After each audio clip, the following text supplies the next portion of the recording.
বন্ধুরা বর্তমানে শ্রীলঙ্কার যে কি হাল হয়ে রয়েছে সেটা তো আপনারা সবাই জানেন। গোটা দেশ জুড়ে বিক্ষোভের আগুন জ্বলছে, ওখানকার মানুষদের খাবার পর্যন্ত জুটছে না।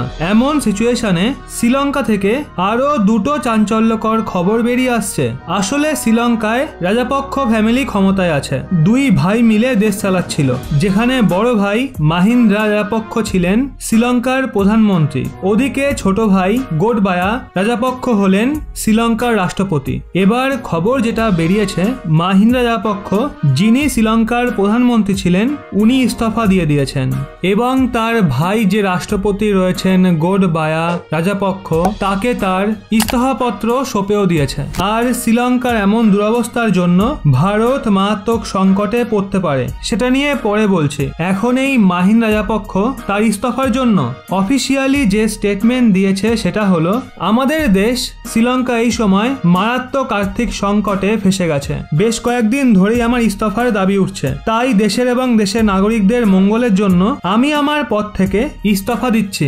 সংকট কাটিয়ে উঠতে এক সর্বদলীয় সরকার গঠনের পথ আবিষ্কার করতে আমার এই পদত্যাগ সহায়ক হবে বলে আমি মনে করছি। এটা তো নয় গেল তার বয়ান, কিন্তু অনেকেই মনে করছেন তার এই পদত্যাগের পেছনে অন্য একটা বড় কারণ রয়েছে। কি এমন সেই কারণ? রাজাপক্ষের বাড়ির বাইরে বিক্ষোভ দেখায় থাকা একদল মানুষ এবং সরকার পক্ষের কিছু কর্মীদের মধ্যে সংঘর্ষ চলাকালীন শাসক দলের এক সাংসদকে হত্যা করা হয় বলে জানা যাচ্ছে। এই ঘটনায় ৭৮ জন শ্রীলঙ্কাবাসী আহত হয়েছেন বলেও খবর রয়েছে। সরকারের বিরুদ্ধে সাধারণের মনের মধ্যে জমে থাকা ক্ষোভ বাড়ছে। শাসক দলের ওই মৃত সাংসদের নাম অমর কীর্তি আথুকোরালা। ঘটনার পরিপ্রেক্ষিতে দেশ জুড়ে তীব্র চাঞ্চল্য সৃষ্টি হয়েছে। বর্তমানে গোটা শহর জুড়ে পুলিশ এবং সেনা মোতায়েন করা হয়েছে। গোটা দেশ জুড়ে জরুরি অবস্থা জারি রয়েছে।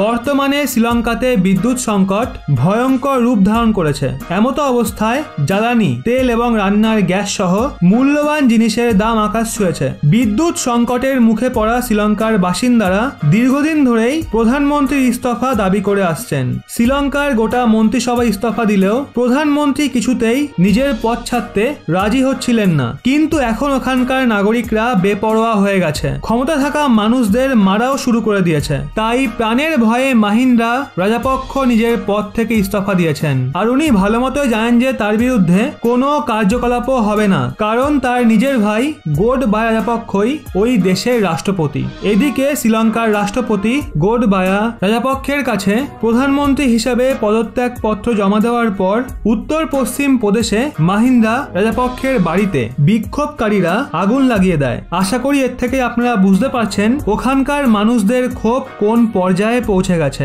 শ্রীলঙ্কার অবস্থার জন্য ভারতের সংকটও বাড়ছে। আজ শ্রীলঙ্কার যে অবস্থা, তাতে শ্রীলঙ্কার অনেক মানুষ দেশ ছেড়ে বেরিয়ে আসছে। সেই জন্য ভারতের ওপর শরণার্থী সংকট মাথা চাড়া দিচ্ছে। অনুমান করা হচ্ছে লাখ লাখ শ্রীলঙ্কান শরণার্থী ভারতের উদ্দেশ্যে রওনা হতে পারে। সেই জন্য ভারতও একটা মারাত্মক শরণার্থী সংকটে ফাঁসতে পারে। এটা জেনেই ভারত বিগত ২-৩ মাস ধরে শ্রীলঙ্কাকে সাহায্য করে আসছে, যাতে ওখানকার মানুষদের দেশ ছেড়ে না আসতে হয়। খাদ্য সামগ্রী, জ্বালানি, ওষুধপত্র থেকে শুরু করে সব ধরনের সহায়তা আমরা শ্রীলঙ্কাকে করেছি। কিন্তু তাতে কি? শুকনো পুকুরে আপনি কত বালতি জল ঢালবেন? শ্রীলঙ্কার পরিস্থিতি শোধরানোর কোনো আশাই কিন্তু এই মুহূর্তে দেখা যাচ্ছে না। তো বন্ধুরা, ভারত কোন পদক্ষেপ নিতে পারে বলে আপনার মনে হয় অবশ্যই কমেন্টে জানান।